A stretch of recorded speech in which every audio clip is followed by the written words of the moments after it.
está lá no céu, além do mar. A Torá perto está, de tua boca e coração.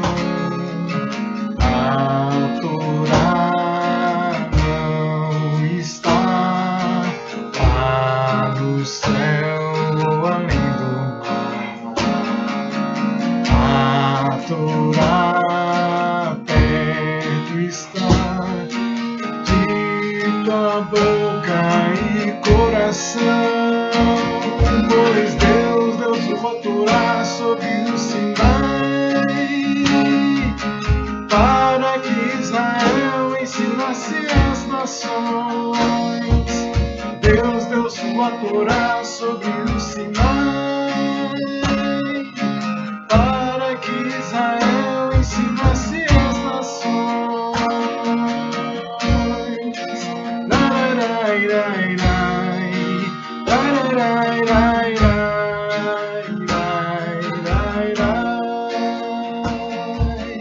A Torá não está lá no céu ou além do mar.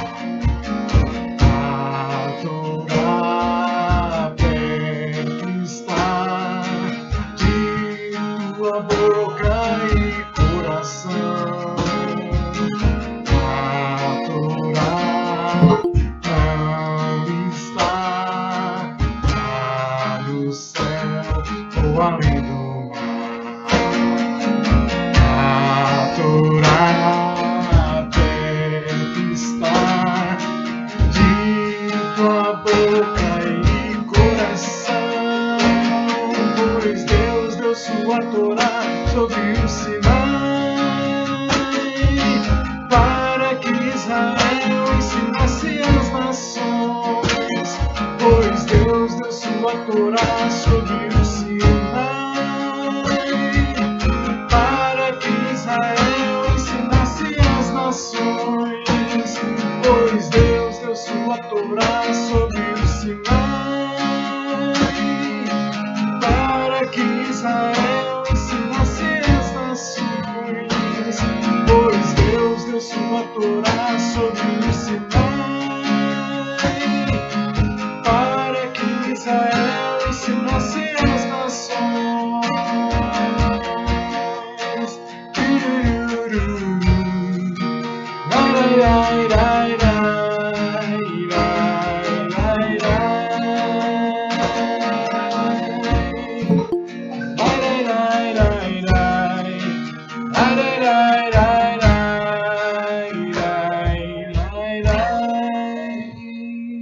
Fala assim, Deuteronômio 32, versículo 1 diz: Ouvi, ó céus, e falarei, e ouça a terra os ditos da minha boca, que o meu ensinamento goteje como a chuva, e o meu discurso caia como o orvalho, como o vento de chuva sobre a grama, e como as gotas de chuva sobre a erva.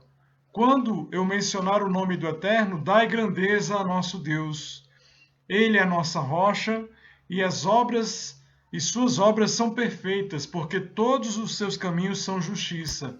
Ele é Deus de fé e sem iniquidade, justo e reto. Quando pecam, fazem o mal a eles mesmos e não a Deus.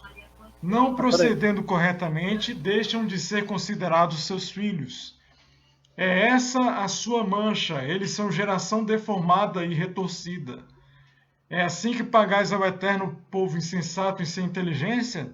Certamente Ele é o teu Pai, que te redimiu, que te remiu, Ele te fez e estabeleceu. Então a gente está no Shabat, que é o anterior ao Yom Kippur, né? E nós estamos, hoje é chamado de Shabat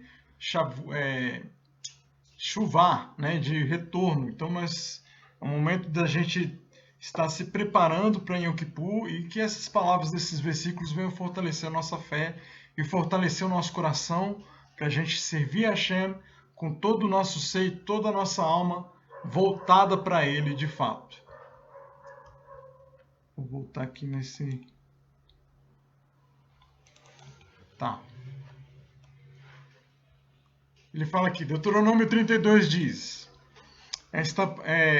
o comentário começa assim: esta paraxá compreende o capítulo 32 do livro de Deuteronômio. Se eu não me engano, esse comentário aqui, não, é do Rebbe. O Rebbe vai falar o seguinte, que 32, o número 32, ele tem já um significado em si. Porque 32 é numericamente equivalente ao termo hebraico lev, que significa coração. Aqui está trocado, mas lev é lamed vav. Ou lamed vav não, lamed veit, né? Então ele vai falar que o capítulo 32 já tem em si, no número, já um mistério. Na gemátria dele, o número já representa cada número. Você sabe que no hebraico cada letra tem um número. Então o número 32 em hebraico é o coração, é a palavra coração, que é a palavra leve, aludindo ao papel de Haazino como o coração do livro de Deuteronômio. Assim como a vitalidade de todo o corpo é totalmente dependente do coração, também a vitalidade de nossa observância da Torá como um todo depende desta canção de Haazino. Isso quem disse foi o Rebbe de Lubavitch. Então vamos começar com o primeiro versículo. Ouvi, ó céus, e falarei, e ouça a terra os ditos da minha boca. Moisés quer que as admoestações contidas neste cântico sejam observadas para sempre. Para tanto, ele convoca céus e terra como testemunhas. Dos céus e da terra provém o sustento, representando que a qualidade material e espiritual da vida de uma pessoa está sempre vinculada à observância dos mandamentos divinos. Então, como Deus fez um pacto com o povo judeu, um pacto eterno, então quem seria melhor para ser testemunho desse pacto do que duas testemunhas eternas, também eternas? Então ele chama como testemunhas os céus e a terra, que são eternas, simbolizando e representando que o pacto que Hashem fez com o povo judeu, assim como o pacto que Deus fez com Noah, né, com Noé, após o dilúvio, são pactos eternos, porque a Torá é eterna, a palavra de Hashem é eterna. A palavra diz o seguinte, que passará céu e a terra, mas a palavra de Hashem, ela não passará. A palavra de Deus, ela é perpétua. Então, o pacto dele também com Israel também é eterno. Então, ele chama como testemunho os céus e a terra por serem eles os elementos mais eternos que a gente pode ver na criação. Porque passam gerações, passam gerações após gerações e a terra continua firme, os céus também. Então ele chama o céu e a terra como testemunha. E ele fala o seguinte, o Rebbe continua. Deus se dirigiu ao céu e à terra a fim de nos ensinar que somos chamados a harmonizar esses dois elementos. A Torá se origina no céu e consiste na visão de Deus para a perfeição do mundo. Ao espalhar o conhecimento da Torá para nós mesmos e para os outros, estamos trazendo o céu para a terra. Ao remodelar nossas próprias vidas e as vidas de outros de acordo com os ensinamentos da Torá, estamos trazendo a vida na terra para o céu. Então, quando transformamos a vida no céu e na terra, ou vida no céu na terra, reconciliando a divisão entre esses dois, o céu e a terra testificam da mesma forma que cumprimos a nossa missão na vida. Então, alguns comentaristas vão falar que há certas pessoas que são mais ligadas ao céu e outras são ligadas mais à terra. Quem é ligado mais ao céu? É o povo judeu que passa, né, muitos passam a vida toda estudando a Torá, estudando questões espirituais, questões profundas da Hassidut, da Cabala, enquanto há outro tipo de pessoa, como o não-judeu, que mesmo sendo temente a Deus, tem que trabalhar, tem que sustentar sua família, tem que se envolver em questões deste mundo. Né? Não que o judeu não haja judeu que não trabalhe, né? Tem, claro que dos dois tem dos dois tipos em cada povo. Então ele fala, ó, você que está mais envolvido com as coisas do céu, presta atenção na terra. Ouve o pessoal do céu, o pessoal que está envolvido no céu, que está nas questões espirituais, ouve também que você deve aplicar essas questões espirituais as questões da Torá ao seu dia a dia, as questões que você tem no seu trabalho, na sua família, na sua vizinhança, na sua cidade. Então nós devemos fazer de tudo para aplicar essas coisas espirituais que provêm dos céus ao nosso dia a dia, ao que nossos relacionamentos, a tudo que nós enfrentamos no dia a dia. Ao mesmo tempo, a pessoa que é só envolvida nas questões deste mundo, nesse mundo físico, o seu trabalho, o seu estudo, né, só envolvido com as coisas da família, também tem que prestar atenção que esse mundo ele não representa tudo. A vida não se restringe às coisas materiais.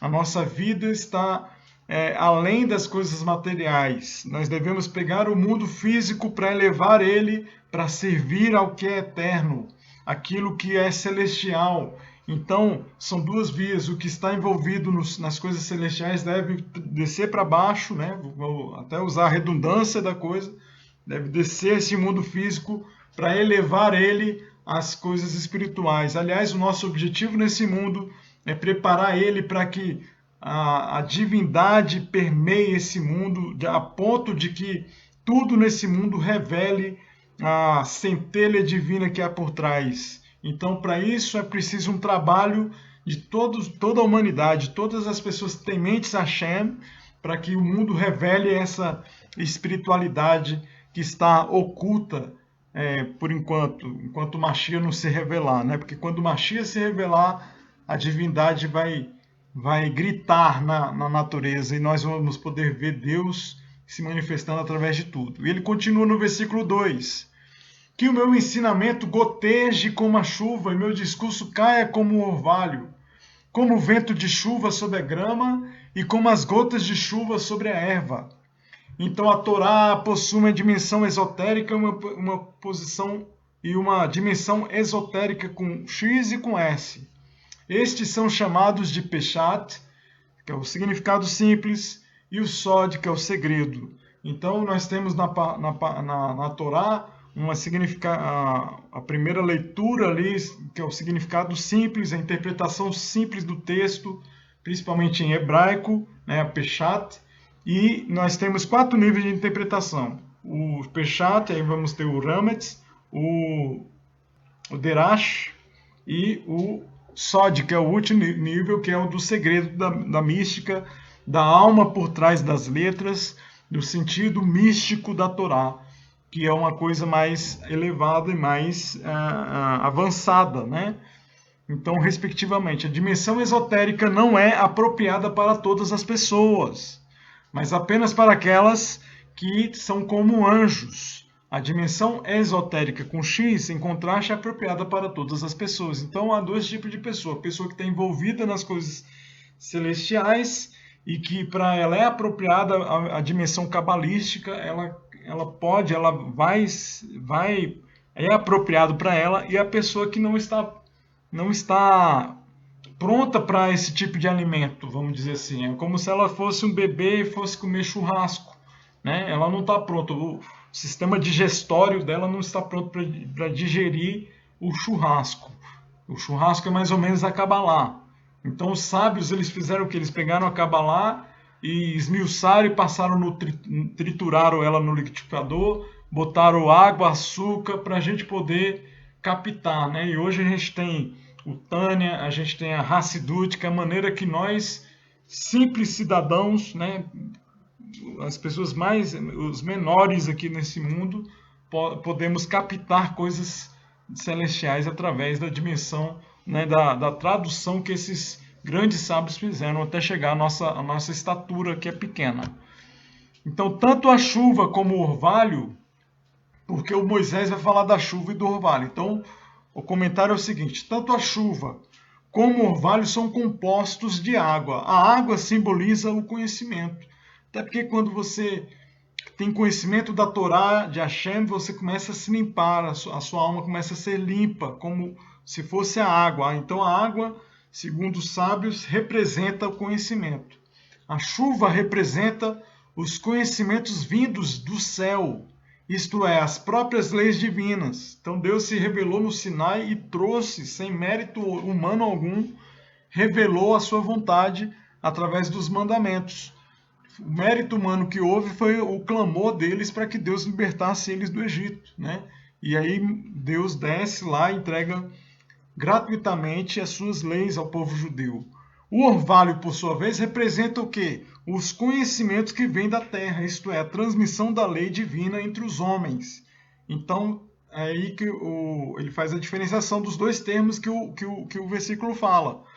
A doutrina, que é o primeiro caso, né, que é a doutrina que vem de Hashem de graça, Deus revelou uma revelação de Deus, e os discursos, que é o quê? É justamente o homem transmitindo a lei divina para outros homens. Então, são os discursos, que é o que a gente ouve com Rav Yaakov, os nossos rabinos pela internet. Então a gente tem acesso a esses discursos que, na verdade, são as leis divinas traduzidas para nós que não conhecemos, não temos familiaridade nem com o hebraico às vezes, mas podemos ter acesso à mensagem divina da Torá. Então, de nada adianta a existência da lei sem a devida transmissão e a assimilação por parte de quem deve cumpri-la. Então, é por isso que nós precisamos encher a terra não apenas da lei, mas de pessoas que estão disponíveis para aprender com humildade ela. Essa é a função da gente que é Binei Noah. O Binei Noah está entre as nações para cumprir a lei de Hashem, da maneira que Hashem quer, não da maneira que nós queremos que seja. Então, é por isso que para ser um Binei Noah tem que ter muita humildade, a humildade de tentar entender a vontade de Hashem através do seu povo, que ele revelou a vontade dele no Sinai por 3.330 e tantos anos, e hoje nós podemos aprender com os judeus. Então aqui a gente pode fazer uma reflexão. Eu coloquei aqui uma foto. A Torá está falando que a água representa o conhecimento, né? Então a chuva, quando vem numa quantidade acima do que a gente deseja, ela acaba não sendo tão benéfica. Quando você tem água além do que você está preparado para receber, acaba sendo um desastre. Então o que você está vendo nessa foto? É carro virado, né? O outro carro bateu no outro ali. Então por quê? Porque a chuva, na quantia além do que a gente pode receber, acaba sendo algo prejudicial para a gente. Então é mais ou menos isso que acontece com a gente. A gente tem uma quantidade de informação hoje como nunca antes houve na história da humanidade. Então a gente tem que aprender a lidar com essa quantidade de informação para que a gente não venha a ser prejudicado. A gente precisa aprender a canalizar esse tipo de água, essa quantidade enorme de água que a gente tem hoje. Senão a gente vai sendo prejudicado na nossa alma com tanta informação. Então a gente vai ler aqui um texto que um grande rabino vai falar sobre isso. Uma das maneiras de espalhar a ignorância não é contar mentiras às pessoas. Então a maneira de você espalhar, se você quer espalhar a ignorância, você dá informação demais para elas. Olha só, para pensar nisso como é profundo. Então se você quer espalhar, a gente está na era da fake news. A fake news, mais prejudicial do que a fake news, é a proliferação de informações. Quando você enche as pessoas de informações além do que ela pode receber, isso é mais prejudicial e deixa ela mais ignorante do que contar mentiras para ela. Informações demais podem ser até pior do que ter pouca informação. Então você tinha antigamente, na Idade Média, as pessoas tinham pouca informação. Você tinha, né, as pessoas, acontecia alguma coisa no mundo de mês em mês, de ano em ano, para ter uma grande mudança na humanidade. Hoje em dia, todo dia, você tem diversas inovações tecnológicas, notícias que vêm, então a quantidade de informação aumentou demais, né? Então ele fala o seguinte, que hoje a gente é mais prejudicado do que as pessoas de antigamente, na Idade Média, antes, né, da Era Comum. Então as pessoas tinham informações, pouca informação, mas elas estavam por dentro da informação. Então eu não consigo absorver a informação, não consigo ter acesso à informação e não consigo usá-la. Então qual o resultado disso? É que você se dispersa. Né? Hoje é um dos maiores males aí dos estudantes por aí no Brasil e no mundo, que é o chamado, a minha esposa está aqui que não me deixa mentir, o TDAH, né, amor? TDAH?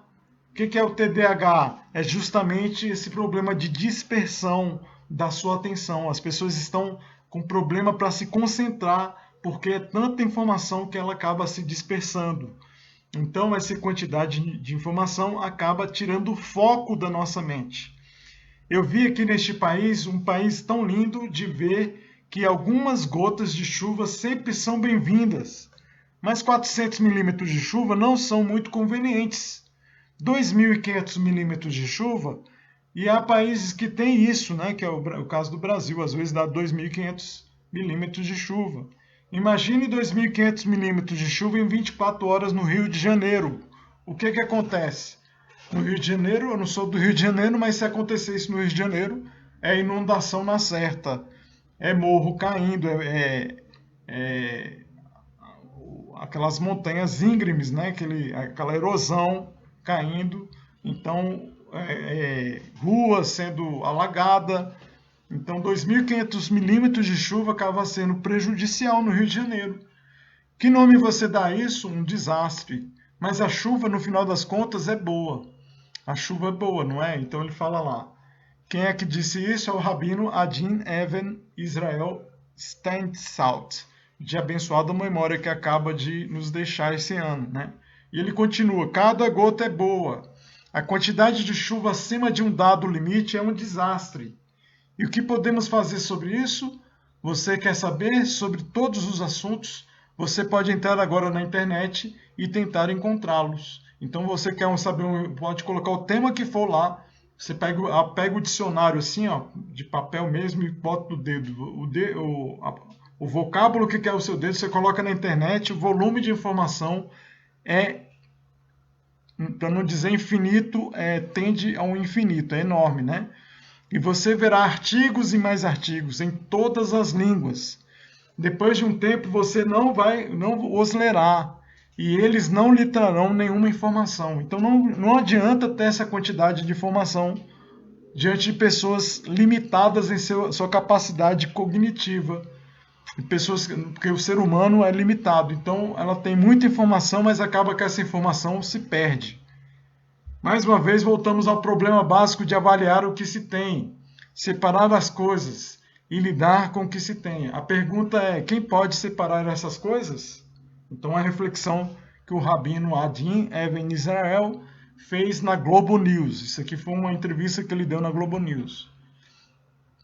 Então, gente, voltando nesse assunto, sem sair desse assunto, eu queria tocar nesse tópico, né? Então, a gente tem a quantidade de informação enorme na internet e que se a gente não tiver um rabino para nos ensinar, a gente não vai sair do lugar. É a mesma coisa que o pessoal costuma usar esse exemplo aqui. Se a pessoa encontrar uma enciclopédia de medicina na rua e começar a ler, aquilo não torna ela um médico. O que vai tornar a pessoa um médico? Um ensino padronizado, um ensino sistemático da medicina em uma instituição de ensino. Então, se você quer aprender judaísmo, não basta pegar um livro aqui, outro acolá, pegar uma informação na internet que é de fontes geralmente duvidosas, né? Então, isso vai tornar você não um sábio, isso vai tornar você um monstro. Você vai saber informação que você não vai saber a origem, porque quando você estuda aquilo, vai misturar aquilo na tua cabeça, você não vai mais saber de onde que veio aquela fonte, então aquilo ali vai misturar na tua cabeça e você vai acabar não usando aquela informação de maneira agradável, de maneira correta, e não vai saber a fonte se é uma fonte fidedigna. Então, mais importante do que saber é aprender com o povo que tem a informação correta. Eu vejo muitas pessoas estudando a vida toda, mas se você estuda na fonte errada, não vai adiantar. Você vai estudar, vai ser um grande erudito, mas as suas fontes vão ser fontes terríveis, fontes de lixo. Então não adianta se alimentar de lixo. Você deve procurar se alimentar da água da fonte correta, né? Como alguém então ele vai para o versículo 3. Vamos para o versículo 3. Quando eu mencionar o nome do Eterno, dai grandeza ao nosso Deus. Então a pergunta que Rashi fala é o seguinte: como alguém atribui grandeza ao nosso Deus? Aí o Rashi responde: quando invoco o nome de Deus, quando clamo e menciono o nome de Deus, você deve atribuir grandeza ao nosso Deus e abençoar o seu nome. Daqui eles deduziram que após uma bênção recitada no templo, alguém responde: bendito seja o nome de seu reinado glorioso, reino glorioso, em vez de amém. Isso é na opinião do Rashi. Então, a gente sabe que no templo sagrado, quando o sumo sacerdote falava em Yom Kippur o nome de Hashem, todos os judeus, todo Israel dizia Baruch Shem Kevod, né, em palavra baixa, em voz baixinha, como a gente faz no Shema, Baruch Shem Kevod Malhut Leolam Vaed, bem baixinho, porque isso é a maneira que eles interpretam, que foi interpretado de glorificar, de dar grandeza ao nome de Deus. Então, toda vez que eles ouviam isso, eles repetiam. Então, provavelmente, a gente tira o Shema, né, essa frase do Shema, desse versículo de Deuteronômio.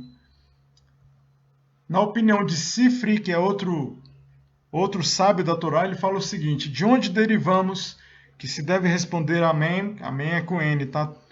Copiei aqui, veio com M. Depois que uma bênção é feita, das palavras atribua grandeza ao nosso Deus. Então, para Sifri, você deve, ao ouvir uma bênção, uma brahá, você deve acompanhar a brahá com um amém. Então, alguém vai lá comer alguma coisa e faz uma brahá, você fala amém, né? Então, você vê isso muito forte entre os judeus. E a gente deve aprender também com eles a respeito disso. Versículo 4. Ele é a nossa rocha, e as suas obras são perfeitas, porque todos os seus caminhos são justiça. Ele é Deus de fé e sem iniquidade, justo e reto. Deus quer que imitemos seus atributos, resguardadas as devidas proporções. Então, neste cântico temos a força, isto é, a determinação de empregar recursos para o bem. Então, são todos os atributos que a gente pode imitar de Hashem nas devidas proporções, tá? Então, Deus tem a perfeição de Hashem, que a gente pode aplicar também, procurando sempre fazer o melhor possível naquilo que a gente for se empenhar para fazer. A justiça, não distorcendo fatos e agindo imparcialmente. Então, quando a gente faz isso, a gente está imitando Hashem. A fidelidade, isto é, a coerência com aquilo que foi assumido. Então, a gente deve procurar sempre ser fiel, como Deus é fiel. A bondade, que deve estar presente em todos os momentos da vida. E a retidão de caráter. No versículo, a justiça aparece 2 vezes, pois a justiça deve ser alcançada através da justiça. Então, o Maquiavel estava errado quando falava que os fins justificam os meios. Isso aí, de acordo com a Torá, é uma mentira, né? A justiça deve ser alcançada através da justiça, tanto nos fins quanto nos meios.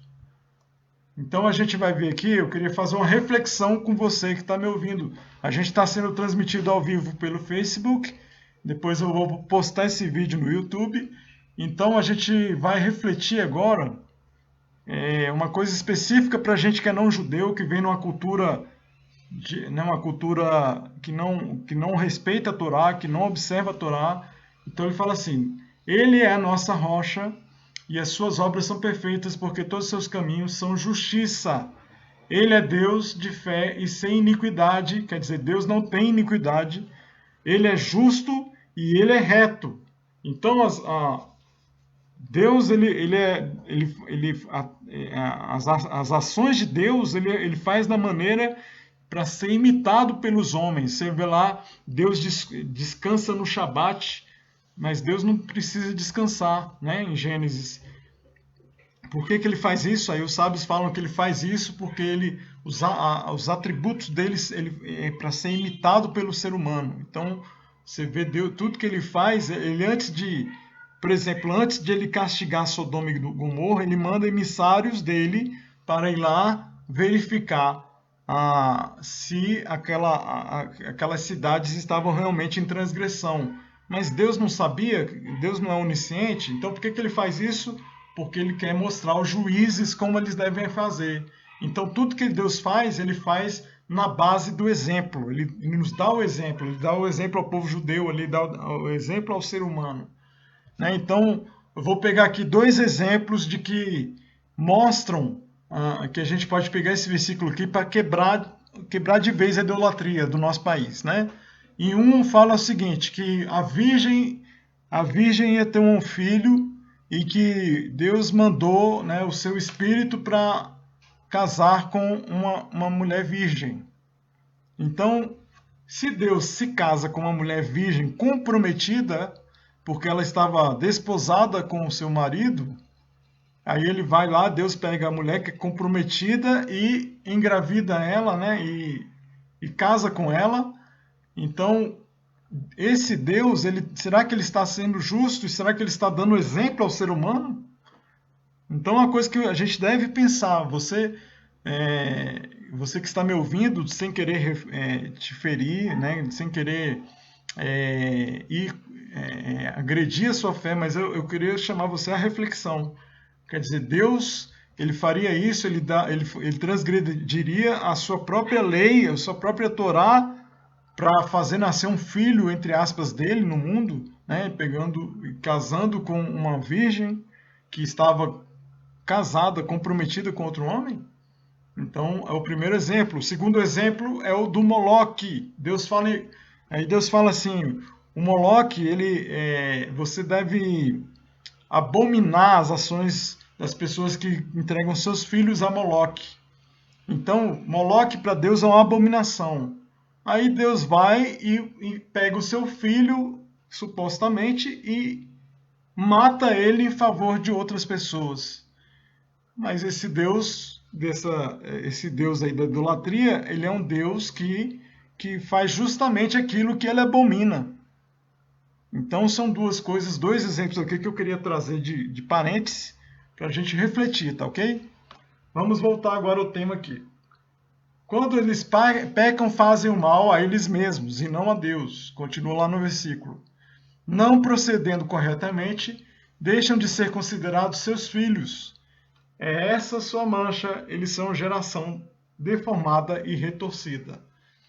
Então as pessoas acham que ao cumprirem as leis divinas estão fazendo um favor a Deus. Segundo esse raciocínio, acham que ao pecarem estão simplesmente deixando de fazer o favor ao Eterno. Mas na realidade estão prejudicando a si mesmos. Então o versículo deixa muito claro, gente, que quando a gente peca, Deus nos livre, a gente não está fazendo mal a Deus. A gente está fazendo mal a nós mesmos. É como aquela pessoa que fuma. Eu quero saber, eu vou fumar. Quer saber, eu vou experimentar aqui a maconha. Quer saber, eu vou usar cocaína. Quer saber, eu vou ser infiel à minha esposa. Então tudo isso não é que Deus está sendo prejudicado. Quem está sendo prejudicado é você e eu, Deus nos livre. Né? Então, é por isso que Deus deu as suas leis para o ser humano poder não se prejudicar. Por isso que as sociedades que não têm Torá, que não têm lei, elas acabam sendo destruídas. E destruídas por causa das circunstâncias que elas mesmas se colocam. Né? Você vê que onde tem uma família sem regras, aquela família não perdura. Né? Então a gente está vendo famílias que não perduram, famílias quebradas, famílias que acabam, Deus nos livre, em cenários muito, muito ruins, né? De um matar o outro, Deus nos livre. Por quê? Porque não existe lei. Então as leis divinas nos servem para a gente ser beneficiado. Eles são da geração deformada e retorcida. Eles são geração deformada e retorcida. O uso do termo geração indica que muitos pecados são decorrentes dos vícios e mau comportamentos de uma geração inteira. Então a gente pode ver que em cada geração há vícios e virtudes. Entendeu? E na nossa geração a gente tem algumas coisas que a gente tem de demérito, infelizmente. Então a gente pode ver o que? As modas, né? Às vezes o progresso material que as pessoas têm acabam afastando elas da espiritualidade. ela começa a ver o mundo só a parte material, acha que tudo se resume a só dinheiro, a poder, né, a tudo que não presta. Então, a outra coisa é a mídia. Às vezes a mídia leva a pessoa a pensar apenas neste mundo aqui e não fazem ela pensar numa coisa mais transcendente, né? Então, essas coisas formam uma geração. É preciso ter cuidado com esses elementos e empregá-los para a formação de pessoas íntegras. Então, se a gente quer ser pessoas íntegras, a gente tem que sair fora dessas coisas. A gente tem que ser como Abraão, que saiu da sua terra, da sua parentela, da sua geração, nesse sentido. A gente tem que sair da nossa geração para servir a Hashem. E eu sei que cada um de nós aqui tem uma história para contar de algo que tem deixado da sua casa, da sua família, de algum costume que tem deixado da sua vizinhança, né? Versículo 6. É assim que pagais ao Eterno, povo insensato e sem inteligência? Certamente ele é teu pai que te remiu. Ele te fez e te estabeleceu. O não reconhecimento de que Deus existe e que criou o mundo é uma falsa sensatez e inteligência. Os cientistas mais honestos consigo mesmos reconhecem que o mundo não poderia ser criado sem uma imensa inteligência por trás. Mas há os que se recusam a reconhecer isso. Então, algumas pessoas querem porque querem dizer que o mundo não tem uma inteligência por trás, né? Só que quanto mais você estuda a ciência, mais você vê que o mundo é complexo demais. A vida é complexa demais para não ter uma inteligência por trás. Você pega um DNA, uma cadeia de DNA, milhares e milhares de combinações ali que fazem a vida ser possível, né? Você pega a quantidade de oxigênio, nitrogênio na atmosfera. Se você mudar essas quantidades de oxigênio, gás carbônico, nitrogênio na atmosfera, a vida simplesmente acaba. Então a quantidade tem que ser exata. E por tantos milhares de anos que a gente tem aqui vida na Terra, e essas quantidades não se mudam, não são mudadas, e a vida continua existindo. A distância entre Terra e Sol é uma distância exata que não pode ser alterada, porque se a Terra for um pouquinho mais perto do Sol, a gente morre de calor. E se elas também se distanciam um pouco mais, a gente morre de frio. Então, são muitos fatores variáveis, são muitas variáveis que permitem a nossa vida existir, que é impossível. Então, quanto mais o cientista estuda e se debruça nessas coisas, mais ele vê que não tem lógica você falar que tudo isso é pura coincidência, né? Então, o professor, o cientista que fala que não existe Deus, ele está dando um passo na escuridão, da mesma maneira. Ele não pode dizer que não existe Deus. O máximo que ele tem a falar é que não sabe se Deus existe. Mas mesmo assim, quando ele investiga a fundo a ciência, ele vai chegar à conclusão que esse mundo aqui não pode ser um mero acaso. Então eu costumo falar o seguinte, que há um teste para você saber se a pessoa é de fato ateia ou é à toa, né?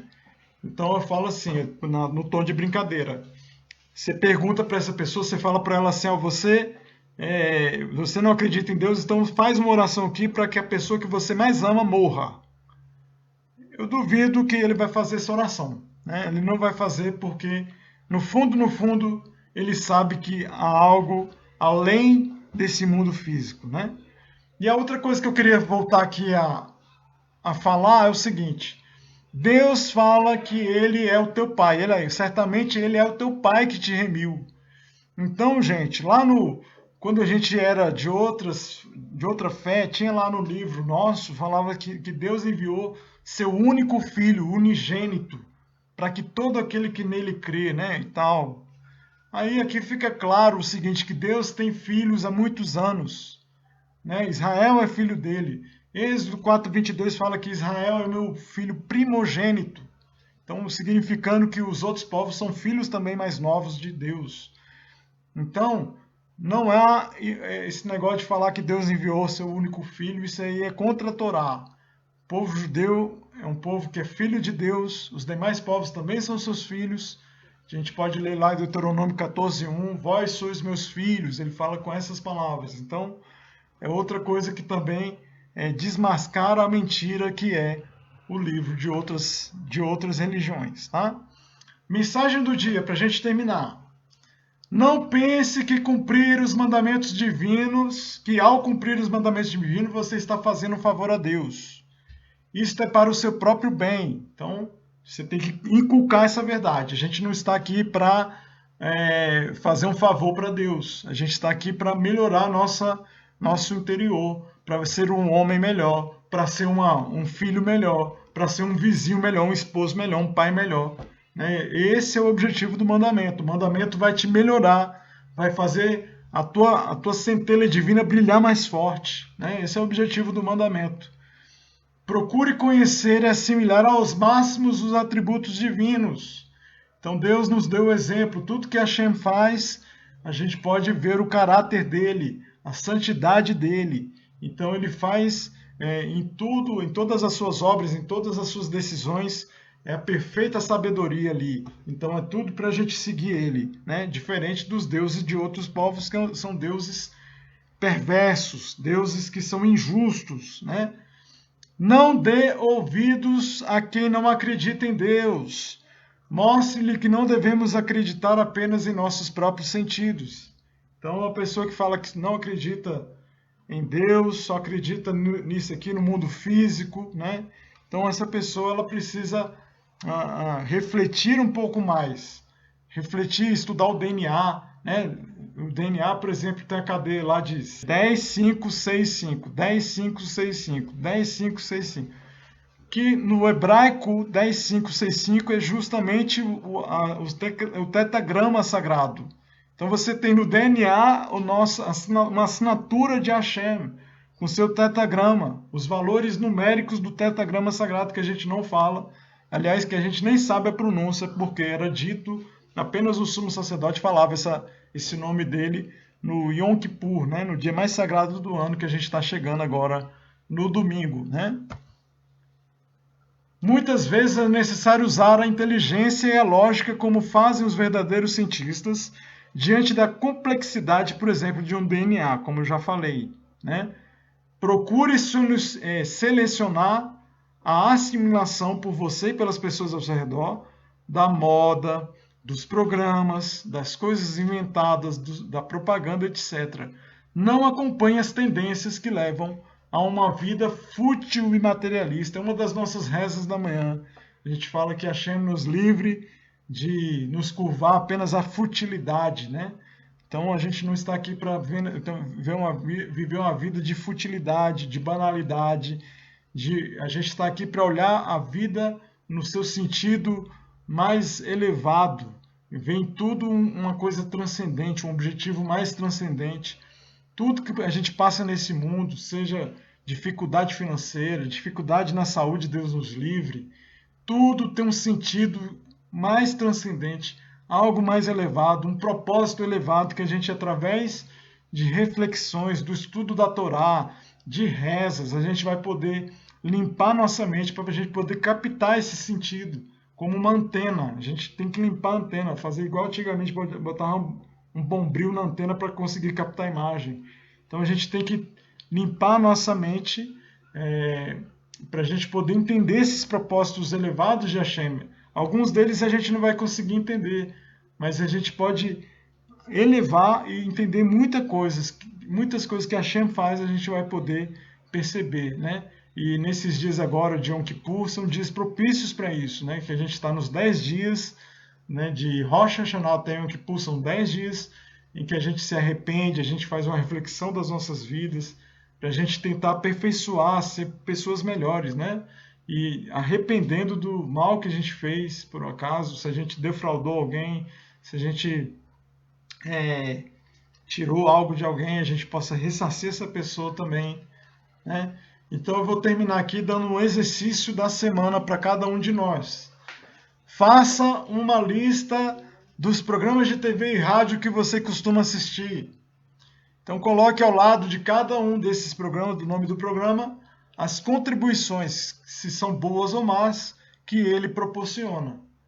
Aí você vai fazer a pergunta. Depois que você faz uma análise dos programas de TV, de YouTube, seja lá do que for que você vê, que você coloca na lista ali, você vai ver as contribuições, se são boas ou mais, e aí você vai perguntar, vale a pena continuar assistindo? Tá ok? Então vou terminar por aqui com um Shabbat Shalom pro pessoal do Facebook, pessoal do YouTube